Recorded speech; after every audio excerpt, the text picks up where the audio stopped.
So, what's our Labyrinth number 2? We ended up enjoying ourselves, but I believe it's about time we headed to the next labyrinth. Do we know where it is? Yes, we've already scanned for it. It's the second year Class 2 room. Wait, that's our class. Interesting. Oh no, please tell me there's not a group date cafe there. Speaking of which... What is that? It was our class's display. You have a group date. For a certain definition of the word. For real? Man, I wish I was a student at your school. Junpei, be careful what you wish for. I don't think you would enjoy their particular brand of group date cafe. Is that any fun? I don't want to think about it. Yeah, as you can see. What's this group date thing? A group date is the crossroads of destiny. Countless hunters of love gather in search of the one in this vast world tied to them by a red string. Teddie, you weren't even at the group date cafe event in Persona 4. You're not one to talk. Also, that red string there, it's a reference to an actual Japanese legend, I think, and that's where the item Destiny Knot comes from in Pokemon. Wow! Countless hungers have a huge banquet in search of the one in this vast universe tied with a string?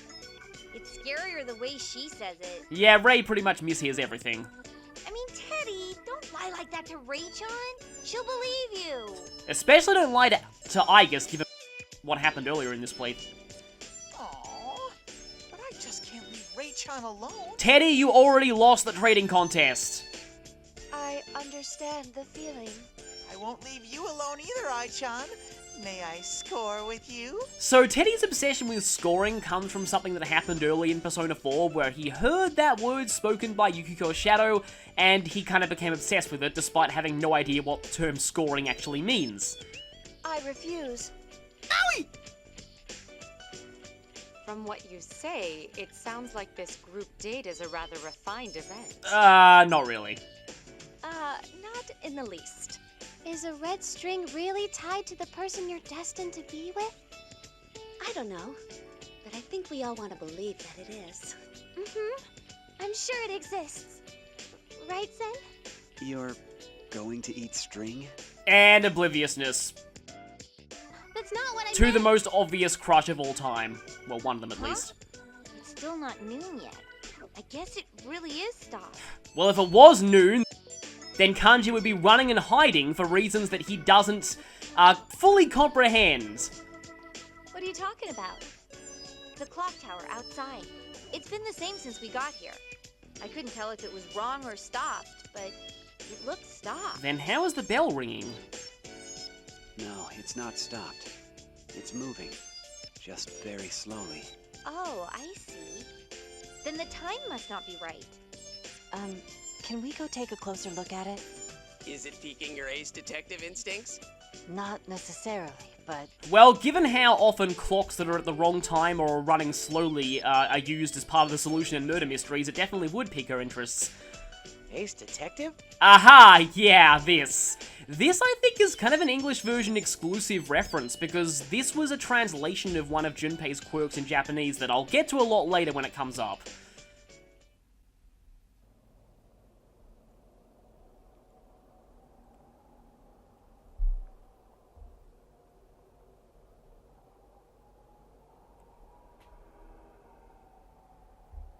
A clock tower in the center of the schoolyard.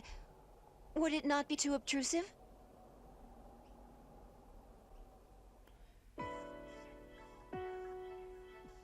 That's odd. There's no door that would lead inside. How is it maintained? Great shades of that Mage's Tower in Critical Role's second campaign. Could its mechanism be inaccurate because of a lack of maintenance? Thing is, we never had anything like this at Yasogami. You don't? Actually, I recall an occasion when the principal told me something. He claimed there was a clock tower at Yasogami High at one point, though I don't know what it looked like. So is this the Yasogami High of the past or something? Oh, I think you're right. I kind of remember one. But I remember it being more like a small monument, not a huge tower. At least, I don't think it was so big that a person could go inside. And I remember hearing that it was demolished before I started elementary school. Again, this could be the past. And that would place it over 10 years ago. Could this mean we've traveled back in time? Possibly. Wait, seriously? I can't say for certain yet. There's no explaining things with common sense in a place where shadows roam. Yeah, thankfully Naoto is one of those detectives who fully realizes that she can't deny supernatural things that are going on in a supernatural-based story. You're right. This place is pretty strange. I don't recall going into a TV, and we don't need our glasses. And you've totally lost the Persona 3 group again. TV? Wait, that's not the first time you said something like that. What are you talking about? Huh? You guys don't go into TVs? Then how do you get to where the shadows are? We go to Tartarus during the dark hour. Oh, right. We're supposed to be the only ones inside there. So what do you guys do during the dark hour? I don't know. What's this dark hour thing? You don't know of the Dark Hour? Are you truly Persona users? Now this actually has very interesting implications for what the Persona 3 party is doing. The Dark Hour is a hidden time which follows midnight. Those without the potential cannot detect it. During the Dark Hour, shadows appear within a tower that we call Tartarus, and every month on a full moon, an especially large shadow appears. We fight and defeat these in the hopes of eliminating the Dark Hour. Basic summary of Persona 3, pretty much. Man, you guys' thing sounds pretty different from ours. Then what are you all... We're pursuing a killer. Well, that's a blunt way to put it. a killer? There's been a serial murder case going on in the town of Inaba where we live. The killer works by putting their victims into the TV. Inside the TVs, there's a world filled with shadows. That's actually where Teddie is from. So, basic explanation of Persona 4. I used to live in the TV world, but then Yosuke and the others came, and I decided to come out. You lived in a world where shadows roam. That's just like Zen and Ray. I'm like Teddie? Then will we be able to go out into the outside world with everyone? Like he did? I'm sure you will. I didn't even think about going outside until Yosuke and everyone came.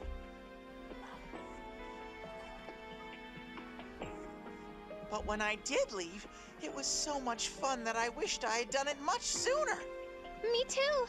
Until everyone came here, I never even thought about going back. This term going back is something that keeps getting brought up. It's true. Hey, Zen boy, don't tell me you don't like being treated the same as me. It's a real honor, you know.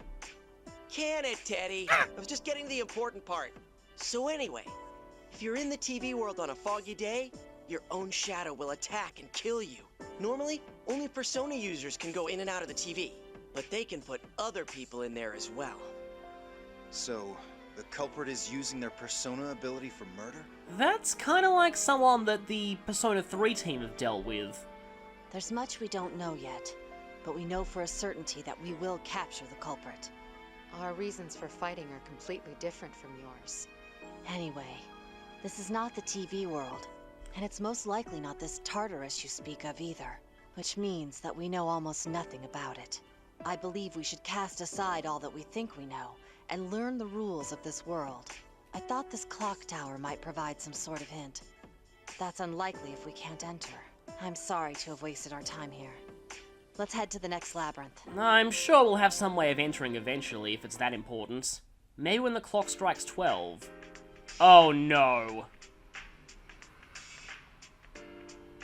My hunch was right after all. Why'd they have to drag out such bad memories?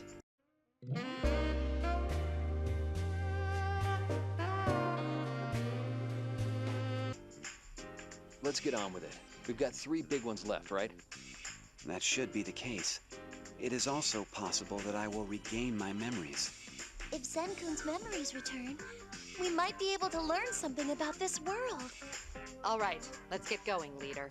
Oh, There's something important we need to decide on. Since we're a combined unit now, we should decide who our leader will be. And here's another significant difference between the two storylines, one that should be pretty obvious. Oh, is this my chance? Now, this might seem kind of presumptuous of Junpei, but it's actually kind of sad if you know how he is in Persona 3. The most reasonable candidates would be either our leader or yours. Yeah, thought not.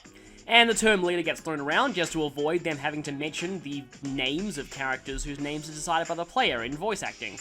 What do you think? Obviously, Gary Stu's gonna step up, I think that would be better too. and obviously the others agree with him. I mean, you're the ones who met Zen and Ray first. So in the Persona 4 storyline, it's the Persona 4 protagonist who becomes the overall leader. You're also the ones who got them on board.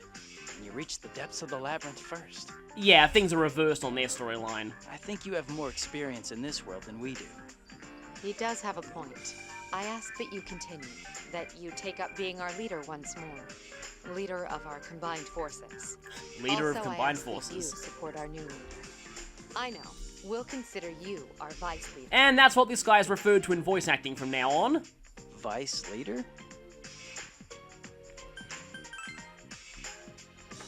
No, it just seemed like a mouthful. That's what you're worried about? So I'll refer to you as Vice Leader when providing support, so you don't get confused. And so I don't have to say your name in voice acting. Vice Leader, Vice Leader. I hope I don't mess it up. I'll just call you Senpai. I'm used to it after all, and you're still my senpai. By the way, senpai absolutely does not mean love interest, regardless of what a ton of, things would have you believe, except in Rise's case, it kinda does. We'll help you all from the Velvet Room, so good luck. Let's go, Fuka-chan. Yes. Hey, I'm younger than you. You don't have to be so formal with me. Yes. I mean, okay. Sen. And this is the beginning of a beautiful friendship. Are you scared? I'll be okay. I can do this. Well, the good news is this is one of the least scary labyrinths. I'm gonna go back with everyone. Okay, Ray-chan, repeat after me. Group date, ho! Group date, ho! Is she really gonna be okay?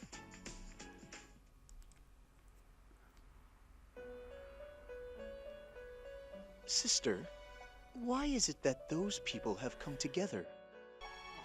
It's true that this place is not reality per se, but for them to come from different space-times this way...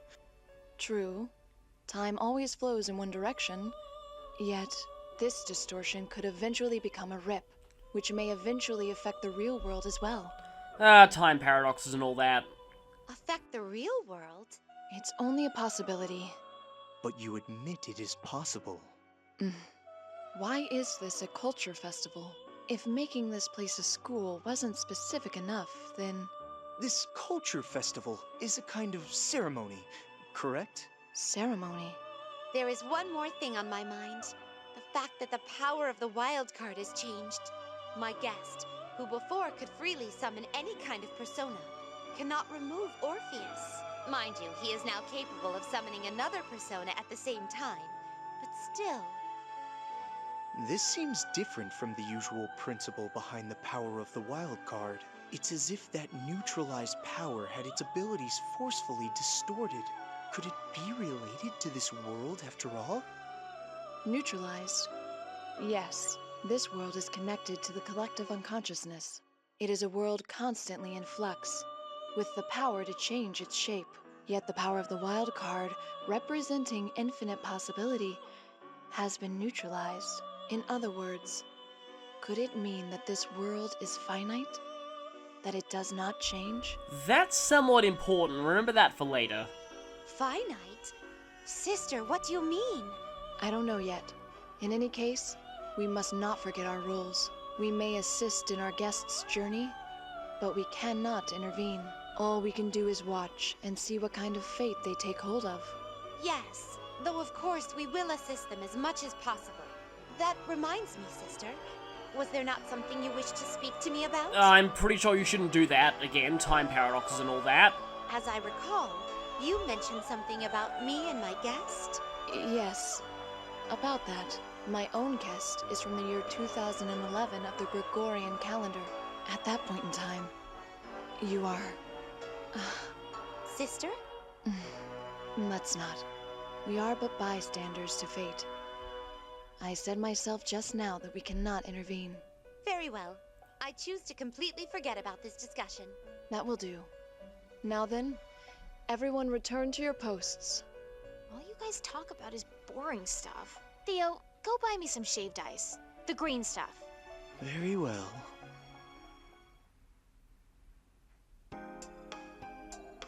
And so here we are in the group date cafe, the second dungeon. Huh? This doesn't look quite like the actual group date cafe. This is kind of cute. Yeah, I'm pretty sure Kanji would like this kind of thing. Yukari, not so much. What? It's just, I'm surprised you called it cute. This guy definitely has the most girl power out of all of us, you know? Hey, that's really mean! Like you can talk. Wait, did you just say girl power? You mean like cooking and sewing and all that jazz? Oh, yeah, I'm good at them. He's more of a girl than Yukari-san. I guess. I can do normal girl stuff too, you know. Normal girl stuff. Don't look at me! Look, I've been keeping quiet until now, but what the hell, man? I've got the most manpower and the most girl power! And that is the line that pretty much sums up Kanji. Huh? Wow. You're fine with the girl power Again, part? yeah, that pretty much sums up Kanji. Does manpower help you run fast, eat a lot, be loud, not get sick, eat a lot, be tall, and eat a lot? That's more like boy power. Except for Ken. Boy power covers things like being good at horizontal bars and jumping from high places, too. Maybe for you. Ooh, I bet you're no good at those. I just have no interest in them. Well, it's true. Kanji does have the most girl power and manpower among any of us. Hell straight! I believe that was a mix of hell yeah and damn straight. We don't need you to explain. That's a good one, Ace Detective. It's getting a bit rowdy, hmm? It's like we got more of our usual second years. Oh well.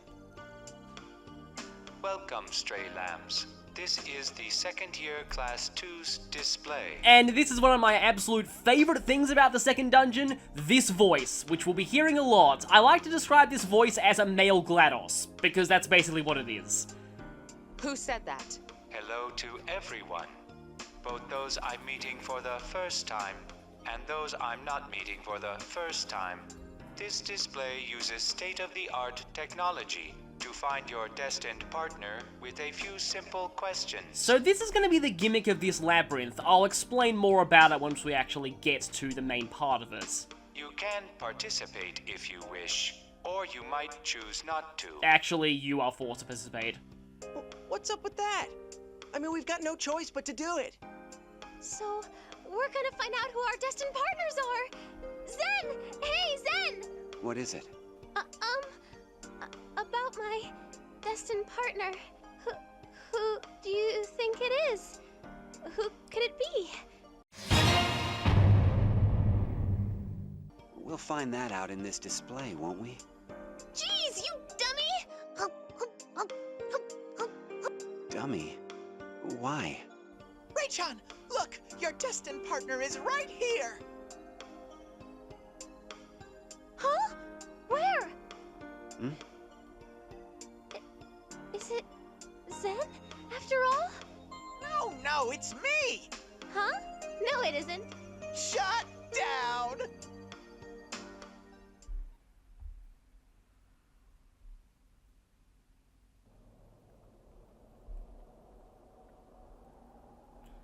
The players are assembled. Now, come to me. The curtain has risen.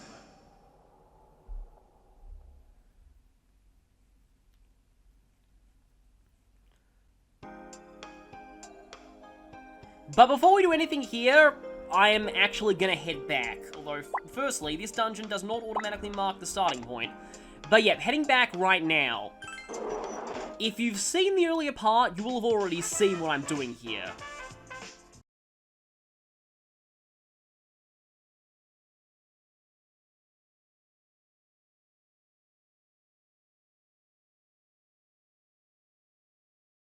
Okay, so yeah, continuing the confusingness, well, at least for me off camera, because I'm recording this after I recorded fighting that FOE in the previous part, But in fact, this is actually going into the next part, and as a result, I need to change my party. So let's go and see. You probably are expecting me to use the Persona 4 party here. However, they're all... Actually, they're not really all that over-leveled compared to the rest of us. In fact, let's maybe use a few of them. I guess I'm going to have to put both Ken and Koromaru in the party because they're both low levels. And as for other people, let's see. I might want to add some Persona 4 characters. It's tempting to have Kanji and Naoto, but they are a little... You know what, let's put Kanji and Naoto in the party. Even though I'm now ridiculously overkill on Hummer and Mudo. That means I need to put you in the back. Well, I suppose I could put Koromaru in the front. If I remember right, his... Let me just quickly check his status. Oh yeah, actually his HP is not that great. Back in Persona 3, he had surprisingly good HP for, you know, just being a normal dog. I think I'll do this stroll later. But anyway, sub-personas, let's see, I'm gonna keep you with Incubus, obviously, because, yeah. Kanji will, of course, take Nata Taishi. I'll keep Risei on navigation. Ken, do I have any personas? I do have Mokoi for Mudor, so now Ken has both. Koromaru still has you. You weren't that useful in the last fight. Do I have something that can make you a bit more useful? Maragi, maybe? Or, I suppose maybe you. Koromaru's strength is not terrible. And then Naoto... Actually, Naoto kind of needs Impure Reach, so I'm going to go ahead and swap Incubus over to Naoto, and then put on Gary's Stew. I will use... either Oberon or Phoenix. You learn Mazio eventually. Yeah, let's go for Oberon right now. At the moment, I don't completely care about equipment, so I'm going to be going in like this, but first, I'll save, because we're heading into the Labyrinth. Oh, by the way, I don't have to censor the save screen anymore, because I don't have an endgame file here. So yeah, now you can see my Persona 4 root file. And this is actually before I record the part that is going to be going up before this, so yeah, again, kind of confusing, but group date ho! Let's go. Oh yeah, you do have the option to switch up party members at the entrance to a dungeon, but I prefer to do it at the base. So here we are in the Group Date Cafe, or as I like to call it, Shipping Land. And you'll see why I call it that once, yeah, you'll see later. Oh, you can only view that sign. It's Gokon Kissa. I know the Kissa part is cafe, because cafe is Kissaten, which I used to, back when I was learning Japanese, I'd remember that word as like 10 kisses at the cafe. These doors. Wait, stop! Please, wait! I'm glad that we have a logical foil to Akihiko now.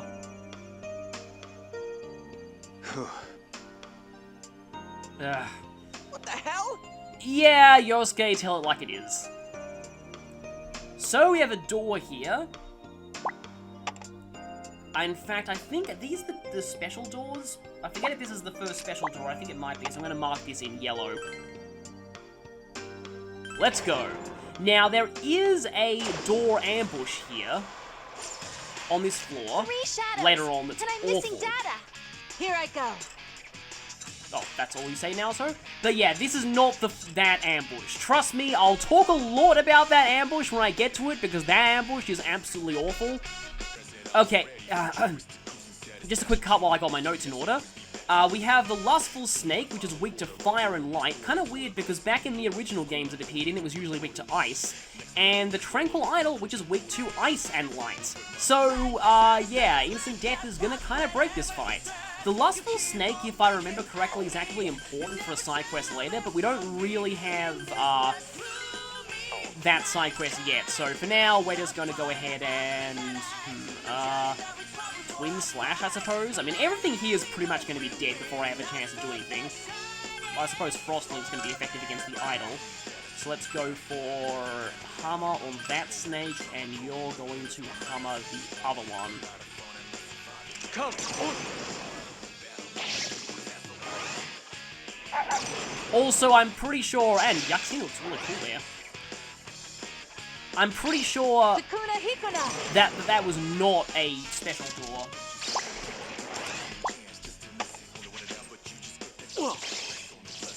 And this is why null paralysis is great. Why I brought back, Yaxini, to be exact. Oh, and mass boost removal. Get ready! So, this enemy just got hit by a Link earlier, and it got hit again, and that means Frost Link is going to deliver an additional hits. That's how Link skills work. Kanji's still paralyzed. Will he be able to move? Don't think a little paralysis is gonna stop me.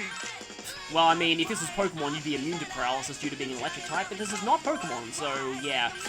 A little paralysis is going to stop you.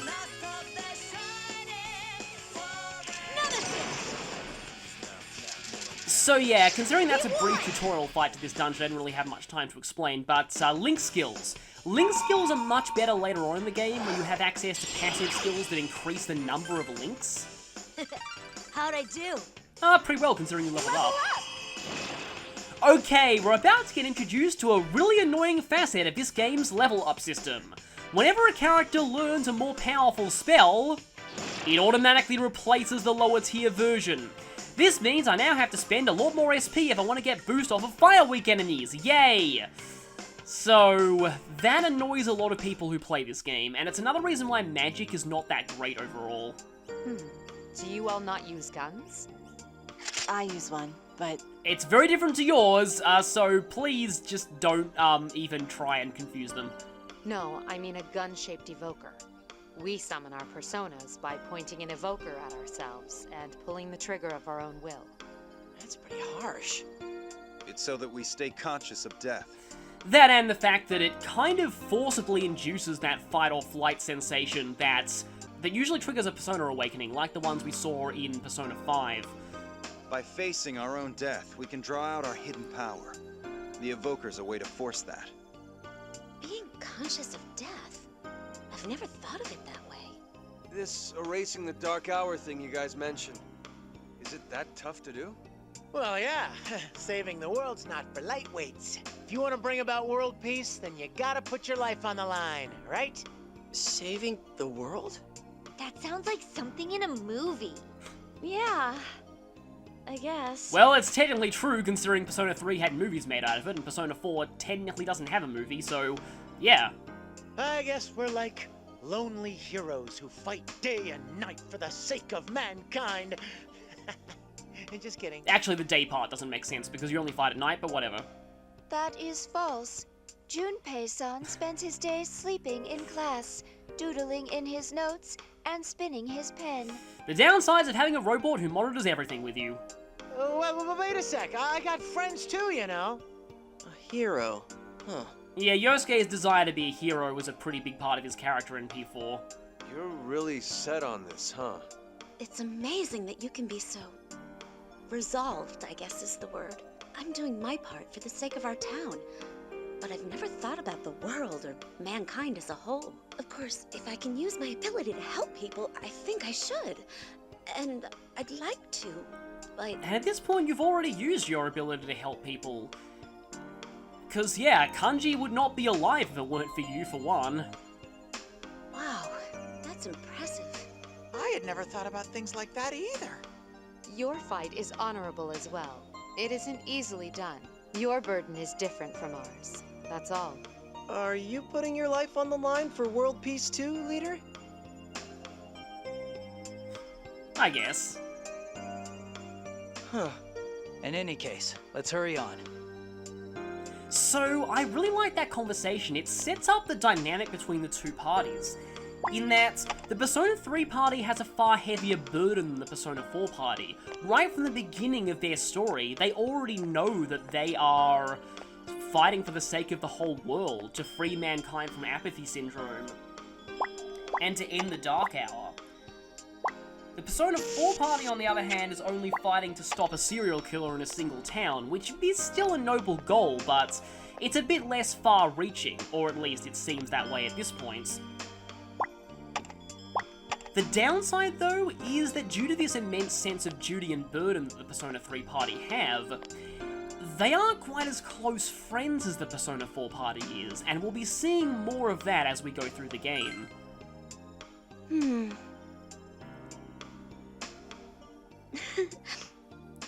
That's a pretty blunt way to put it.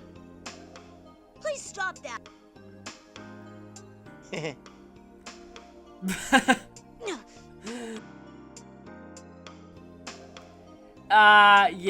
This conversation's kind of funny considering what happened when Ken did hit puberty. Hint, he gained a ton of fangirls, both in and out of universe. But anyway, I like to mark these doors as that icon. This door is locked, and in fact, I'll just say it right now, that door leads to the very end of the floor, and it's not going to be open for a while. Do I have Dia on anyone in this? Oh, what am I saying? I have Medea on Gary Stu. I actually gave him the skill card for this very reason.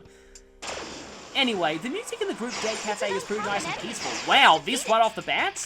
Let's be cautious. And cancelling an advantage on you guys is pretty good, except who here has the bind? I've forgotten who had the bind. Oh well, let's do this. I suppose Sleeper Punch is a good substitute on these things if you don't have Panic or anything like that. Frost Link, if we hit with it, can be nice, but there's also Double Shot. I didn't get to fully explain how the Link skills work, so when an enemy gets hit by a Link, think of it as if this was like a trading card game, putting a Link marker on the enemy. And then the next time that enemy gets hit by any source, the Link marker will deliver a second attack to them that has the same element as the initial Link. Okay, good, you still have Scarecrow. Now, the hand enemies here are quite strong for this point in the game, encountering them this early, so this might be bad unless we can confuse, well, Panic and bind them. Okay, got one of them. Panic, that's good. Leave it to me. Now, can we get you bound? Nope. Impossible. Okay, that's actually kind of bad because you have a chance of possibly killing someone. looking groggy. Whoa! Koromaru's in bad shape! I love how Kanji actually shows concern to Koromaru. Actually, I think everyone in this party, except the P3 protagonist, Kanji has unique dialogue towards. Okay, yeah, as you can see, Agilao is massively more expensive than Agi. That is a major flaw of this game that makes magic not as good as it should be, is that... yeah, magic is... I don't want to waste the medical kit, that's way too good for right now. Soma Droplet's also a bit too good for right now. The Koromaru should probably just guard, while Ken uses a healing item on him. Actually, wait a minute. Dial things back, let's go for Renewal Ray first. Thankfully, the menu remembers what actions you took, so you can just mash the A button to do everything you want to do in the turn. And you're going to continue to attempt to Scarecrow that one. It's kind of weird that I'm using a monstrous hybrid of various beasts as a healing and support persona. Yeah, these things hit really hard. If you're on risky mode, this could be a potentially dangerous encounter. Hang in there. But all I need to do is kill off one of them and I'll get a ton of experience. And Twin Slash is pretty effective at doing that. Did not get a critical though. Let's continue to try and finish that thing off. Koromaru can actually safely attack now, I think. But yeah, what I was saying about the flaw in this game that makes magic generally not that great is because high-level magic is incredibly overpriced. Oh, that's not good. He was the guy with Rakam. At least I have revival beads. At least him missing out on the experience isn't such a big deal as well because he's... And I don't even need this, but at least, you know, of course I would get that right after I got the other, but at least Kanji crit this thing. Yeah, that's right. Double crit, nice. Alright, let's keep going! But yeah, him missing out on experience is not that big a deal because he's so high level compared to everyone else. Persona level up. Broad Shot hits an entire row, which would be good if I weren't using you as a pure navigator persona. Nobody else learned anything? That's a shame. What I was saying is, I keep getting interrupted, but what I meant to say was that magic, high-tier magic costs a lot of SP. Now, that's meant to compensate for boost, but they went a bit too far, and they made high-tier magic so expensive that it's much more effective to get boost off of physical elemental skills as opposed to actual spells. Not helped by the fact that you're forced to replace lower-tier skills with higher-tier ones. Now, thankfully, you still have skill cards for low-tier spells, so if you want to have low-tier spells for cheap boost on characters, you can still get them. You'll just need to use the skill cards for them, or you can use sub-personas.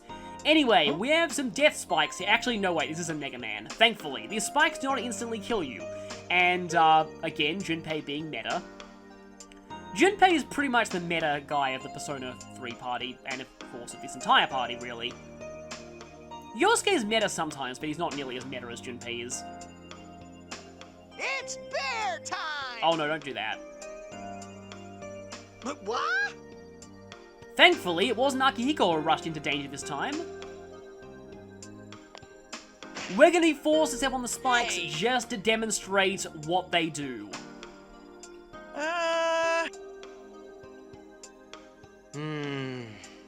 Here's the thing, this floor might not hurt, but it does something even worse. It saps your SP. Huh?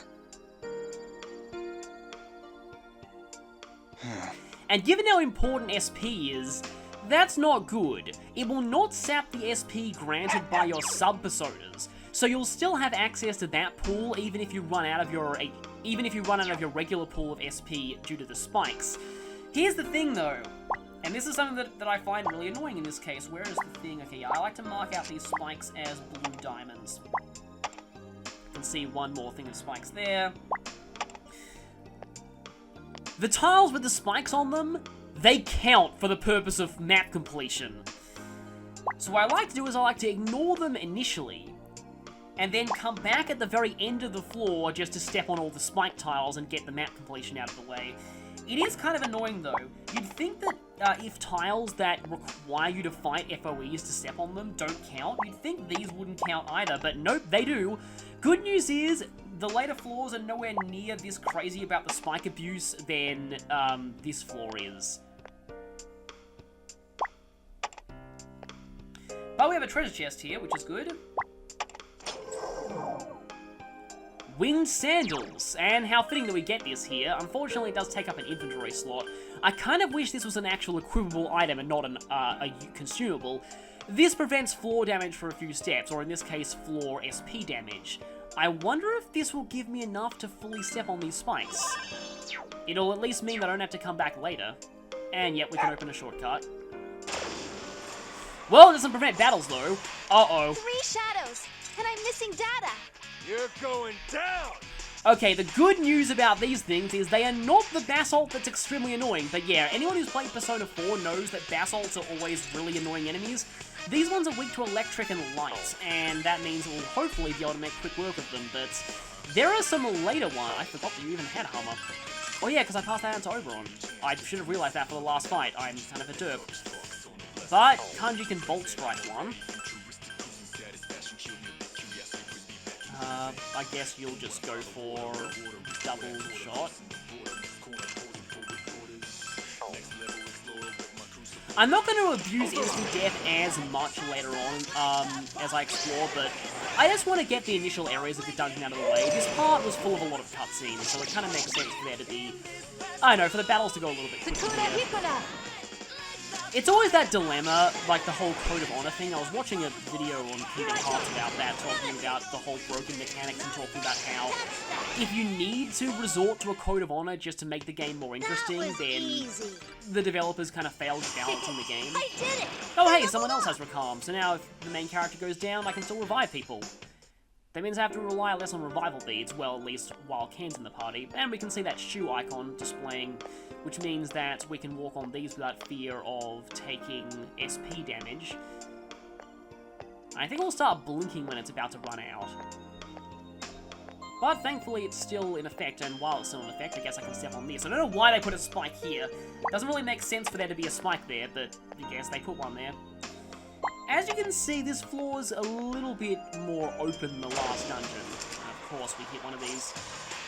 3 shadows, and I'm missing data. Here I go. So we now have the Possessive Cupid. How fitting of an enemy for a dungeon like this, and how fitting that I'm actually starting to upload this dungeon around Valentine's Day. Possessive Cupid is weak to wind and dark. Yet again, another enemy that's weak to instant death. So yeah, you can probably tell how instant death is kind of powerful here. I can Mudo with Koromaru while the others hammer these things. There's a Cupid later on in this dungeon who's a lot more annoying than this one. I use the term annoying to refer to video game enemies quite often. Oh right, this thing can do that too. I take that back, this guy's also annoying. It can use Thorn Cuffs to magic bind you, and if you're magic bound, no hammer or Mudo, as you can see. So that makes things a little tricky. It's over. trust me, we'll see a far worse basalt later in this Settled floor. that quickly. Okay, Kanji's persona leveled up, but his persona's already maxed out on skills, so it didn't really do much. At least we can use this secret passage to access this area without having to go through the spike room, which is good. Oh, yeah, more spikes. And if you went through this door, you'd be face to face with a whole bunch of spikes, so yeah. You know what? Maybe for the sake of more engaging... You had to run out when I was in the middle of the spikes, didn't you?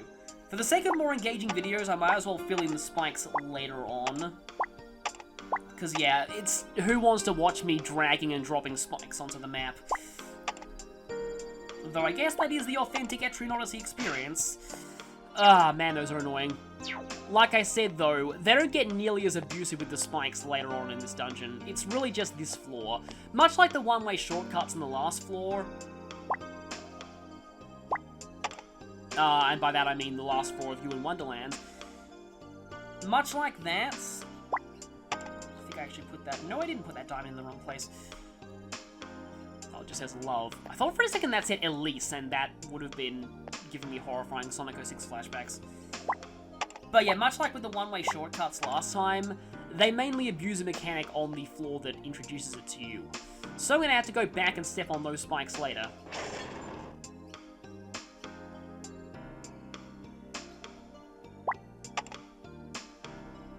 Huh? Huh? It's not here. What's the matter, Yukari? Looks like I dropped the resin I used for my bow somewhere. What, you mean the one that I had to talk to you on a specific day to get for Elizabeth? I'll go back and check real quick the last place I took it out. Oh, you know, this actually kind of brings back painful... Here it is! I guess I tried to stuff it in my pocket and it didn't go in.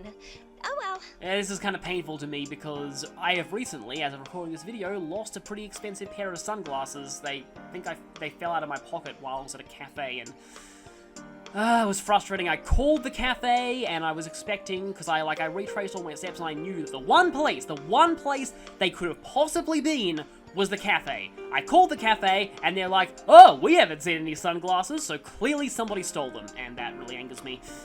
Huh? That voice, is that Yosuke-kun? What was going on back there? What do you mean? You seemed upset. You noticed, huh? I was just thinking, is it really that admirable to risk your life for something? I mean, I've lost someone important to me. So, this is from the very beginning of Persona 4. Most people who played that game will know this, so I suppose I can... Actually, no, wait. I suppose I won't say that because, yeah...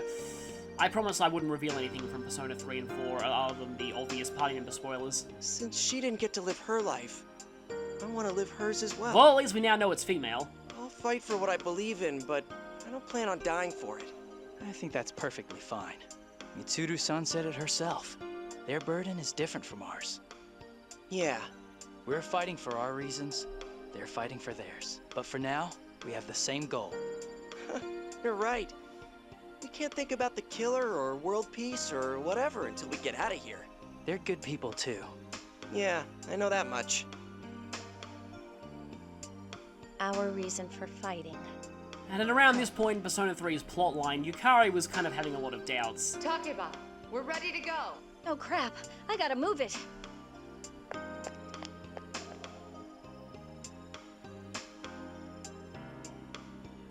So, since we've had an event, I feel like now's probably a good time, because we had a lot of cutscenes in this part, now might be a good time to leave the Labyrinth. We've actually explored 22% of that floor. That wasn't totally unproductive or anything, so I will see you next time for more of the Group Date Cafe. See you then.